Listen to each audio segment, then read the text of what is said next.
Greetings, everybody. I'm Michael Matsuda, Superintendent of the Anaheim Union High School District, and I'd like to welcome our audience to another edition of AUHSD Future Talks. This show is dedicated to explaining what AUHSD is doing about the future for our 30,000 students and their families. As everybody knows, we are entering into a very unstable economic time, and jobs are going to be harder to get, especially for our young people. Meaningful jobs are going to be harder to get. So we've been doing a lot of work, and we've been blessed by many partners. We have over 75 corporate and non-partners now involved in our AIM program. And one of our leading partners is the Illumination Institute, which is dedicated to mindfulness. And we're very lucky to have the CEO of Illumination with us today, Mr. Brian Tan. Brian is an attorney. He's a very well-established attorney with Satori practice, and he received his JD from State University of New York in Buffalo.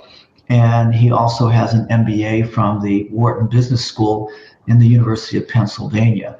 So he's very active with a lot of nonprofits, and he's been very active with us both in the mindfulness area of teaching our teachers who are teaching our students how to deal with their own mental health. And he has actually taught many of our parents as well in mindfulness.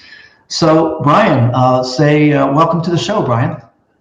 Thank you, Superintendent Matsuda, and it's an honor to be here, and it's actually an honor to be your partner with AUHSD. So awesome. So we usually start this with just tell us a little bit about yourself, Brian. You were born in Vietnam, and how your role and journey progressed to becoming, pretty much an expert and one of the regional and national leaders on meditation and mindfulness. So let's start at the beginning. You were born in Vietnam. Yes, I was born in Vietnam, and I came here as a refugee when I was 15 years old. I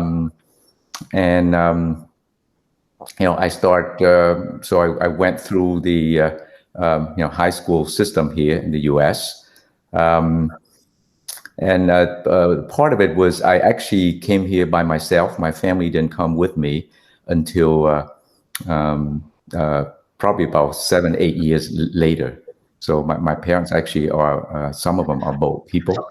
So you had, well, like many of the Vietnamese, a lot of trauma, right? Yes. Being a refugee, escaping a country, escaping a lot of violence, and as a child, I'm sure exposed to witnessing violence. And I think, is that one of the reasons why mindfulness has been such an essential practice and part of you? Absolutely. I think that it has helped me tremendously, because it was hard, being here in a new country at such a young age. And it has, and also you're on your own, you're without the family support, without the cultural support. I actually spent my time in high school in the East Coast. Although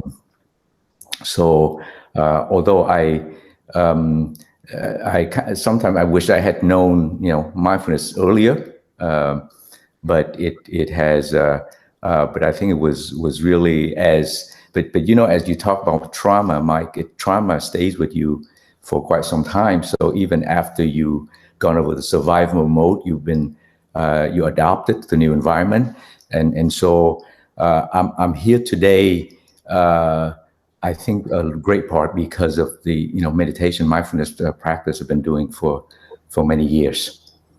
You speak about trauma and how it affected an entire population of Vietnamese boat people. I know my parents and grandparents went through trauma being interned in this country during World War II, and I think there are parallels between that type of generational trauma and the COVID-19 trauma. right? Because a lot of people think, well, okay, once this is over, everybody gets the vaccine, we can go back as normal. Can you comment on that in terms of what the future means in terms of and how it's affecting this generation of young people in terms of their mental health? Yes, I think that part of it is we are kind of programmed to always rely on the external environment. And the minute that you throw into something completely different, you're not equipped with resilience. You kind of attach to the old ways, and same with because I was born in Vietnam, grew up. The environment is completely different. The language, the culture is different. The people are different. I got thrown in, so it was a shock, and and most of us are not equipped to deal with that. And same with COVID. We were so used to always meet people, many people around. You go to work, you go to school, and all of a sudden, you get to stay at home. You miss that connection. Everything's completely different. So that is, I think that's why I think that I truly believe that mindfulness can help. But I think that a lot of times the impact is you see some right now, but as soon as the vaccines are done and we become somewhat more normal, I think that you will see that the mental health aspect will stay on for quite some time. So the mental health trauma is something that's not going to be over right away, even though we might be vaccinated and have herd immunity. What do you see as some of the issues regarding mental health going forward? I think that the impact on I think many people will feel that they are not equipped to handle the whatever the change come their way, because they already have the shock. And so it's kind of like a post-traumatic stress. Yes. Right? The similar type of thing, where young people might have problems and triggered later in life, not necessarily connecting it to this trauma, but having these triggers throughout their lives. And it's definitely going to affect their relationships and their own families when they get older. Yeah, absolutely. Because a lot of time now that we become, hypersensitive, the post-traumatic effect will be there. So even if life becomes a little bit more normal, you are no longer normal the way you used to be. Yes. So it's going to be hard to cope with that, and I'm concerned about that, and I think that not enough attention has been put in on the mental health side, particularly for the young people. So I know that there's a lot of sort of definitions of mindfulness, right? People hear about it all the time. So when you're asked what is mindfulness, how do you define that, Brian? Yeah, mindfulness is to be in the moment, be in the present, and just to be aware of both your body sensations, your thoughts, your emotions, as well as the surrounding environment from moment to moment, without any judgment. So how does that, being in the present and being in the moment, how does that affect your mental health? Oh, part of it because our mind, the nature of our mind is to wonder, and we always think about the past, which tend to make us upset, regretful, or we tend to think about the future, which give us anxiety, fear. So our mind most of the time is preoccupied with the thoughts about the past and the future, and so and those thoughts tend to be more negative than positive. So it affects.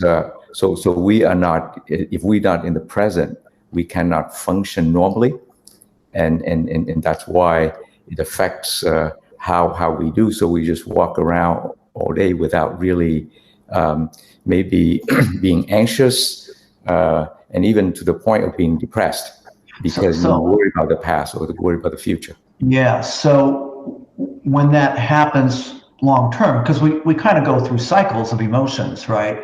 But when it happens long term, and I think many of the listeners can relate to this, where then it becomes sort of a chronic depression or chronic anxiety, and that can create a lot of longer term problems in terms of coping skills, right?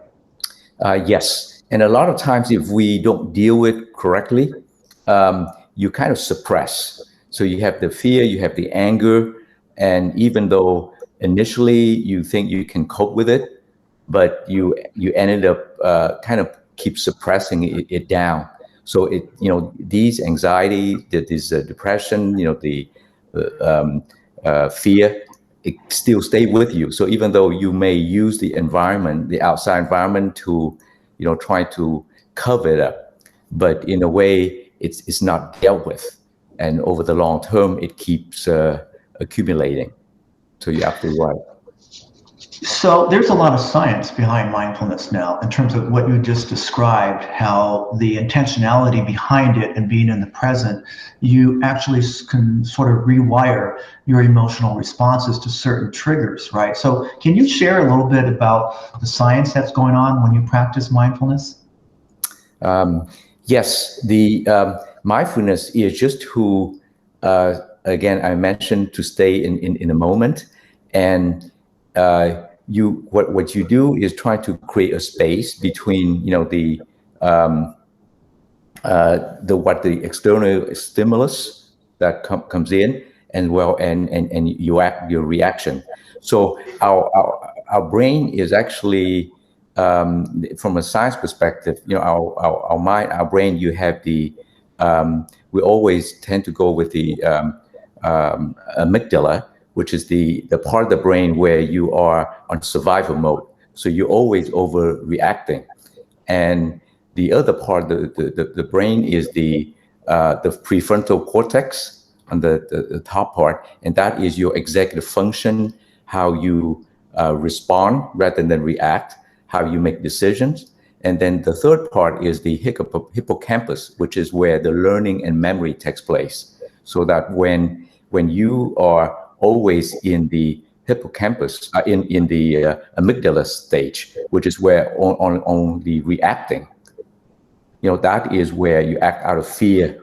So as you practice mindfulness, you can actually make it so that you put a pause in the reaction, between reaction and response. So by using more of your prefrontal cortex and use more of your hippocampus. So arguably, and I'm sure there's going to be many studies on the effect of COVID on the brain and on emotions, but I think arguably this constant fear and anxiety that COVID has brought on, we've probably been living with the amygdala, right, part of our brains. That's probably taken over much of the executive functions and the hippocampus, right? So there's probably, with many of us, an imbalance, right, across generations. Yes, absolutely. And the science has shown that the more you practice, the more you stay on the present, then the amygdala will shrink. They actually can see physically on a scan of your brain. So exactly. So that's where right now we are in that hyper reaction mode. So what you've described is sort of one of the building blocks of emotional intelligence, right? The ability to reflect on what's going on emotionally, so you can be aware of your triggers, right? We call this the 5 C's, the fifth C being the compassion and self-compassion. Could you share with the audience a little bit how you feel mindfulness practice is going to help young people throughout their lives and even into their careers and relationships? Yes, because it's mindfulness actually is very consistent with the 5 C's that I know AUHSD has been promoting, and how it affects you is that it help you calmer, because you could never be happy or successful if you're always in that reactive mode, and if you just let fear and anxiety dictate how you react. So as a student, you will be in you won't be as successful, whether in academic, in being learning, or just to show with the how you apply what you learn. But beyond that, when you go out in the real world,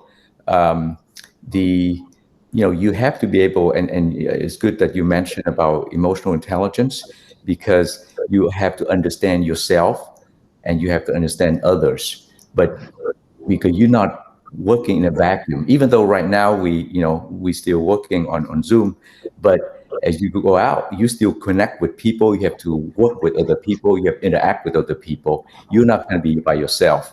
And that ability to understand who you are, how you feel, and then understand what others are feeling. And you cannot really understand how others are feeling without knowing how you actually feel. So I really love your training that you've done, your professional development training with our teachers, because the teachers, they say, I need this for myself, right, before I can get it to the kids. So how many teachers to date have you trained in our district out of our 1,200 teachers?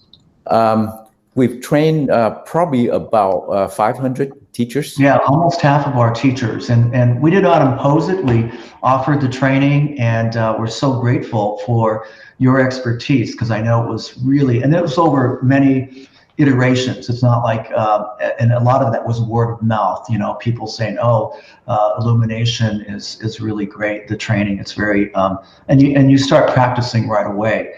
So then you've had an opportunity to train parents too as well, right? What were some of the parent responses to the training? Yeah, I think that the parents are actually very responsive, because we've done it over the past several years, and we have parents who keep repeating the classes. The most, I think what came out the most from a lot of parents who share is that mindfulness has helped them how to communicate, how to deal with the students. And that goes in with the compassion, with the communication, because the generation gap, many parents, a cultural gap as well. But mindfulness can actually help them to be able to be more empathetic with the students, because a lot of time they're not listening and they're not aware of how they feel. They're not aware of how their children are feeling. And another important point of mindfulness is to be aware of who you are and how you feel from moment to moment. So just the awareness of your emotions, your thoughts from minute to minute is the key. And from there you can actually communicate that with others around you, particularly in a family environment. So yeah, there's so much stress, economic stress, yes, emotional stress from what's happening in the government, with government leaders, and a lot of polarization out there based on anger and fear. So in the few minutes we have left, can you describe to the audience our pilot programs with Illumination on creating a mindfulness class? Because many of the 500 teachers are using sort of the practice and mini lessons with students as they deal with getting ready for tests and things like that. But we've actually piloted with you the development of an elective class that just got A through G approval, yes, right, through the UC. And this is through the new Cambridge Virtual Academy, which is an online school. Can you just, one or 2 minutes that we have left, can you describe what that class is and what they're doing in there? Yes, and this is such a great program that we are fortunate enough to help develop. So basically, you will learn the science of mindfulness. You will learn to practice different aspects of mindfulness, anywhere from technique to breathing, to how to be aware of your sensations and your thoughts, your emotions, as well as you use mindfulness, use your awareness in order to apply to other areas, to build compassion, to study better, to take the test better, to build connection, to learn how to communicate with others better. And each session, we have like a 32 different lessons, different modules. And each part we will provide actual practice in class, as well as, at home practice, versus, in reading, do a lot of reading, TED Talks, reading books that have been written about it. So it is a very comprehensive, and I would would encourage any students who have an opportunity, because it will help you not only now but also in the future. You know what? I wish we had more time to explore, and I'm sure we will. We'll invite you back, Brian Tan, on behalf of our 30,000 students and those 500 teachers who took your courses. We're so grateful to be working with Illumination Institute, and we look forward to many, many good things happening moving forward. Thank you again. Thank you. Okay, it's been an honor to be a partner with AUHSD, and really we appreciate your dedication with the teachers and the students. So it's been a pleasure. Thank you.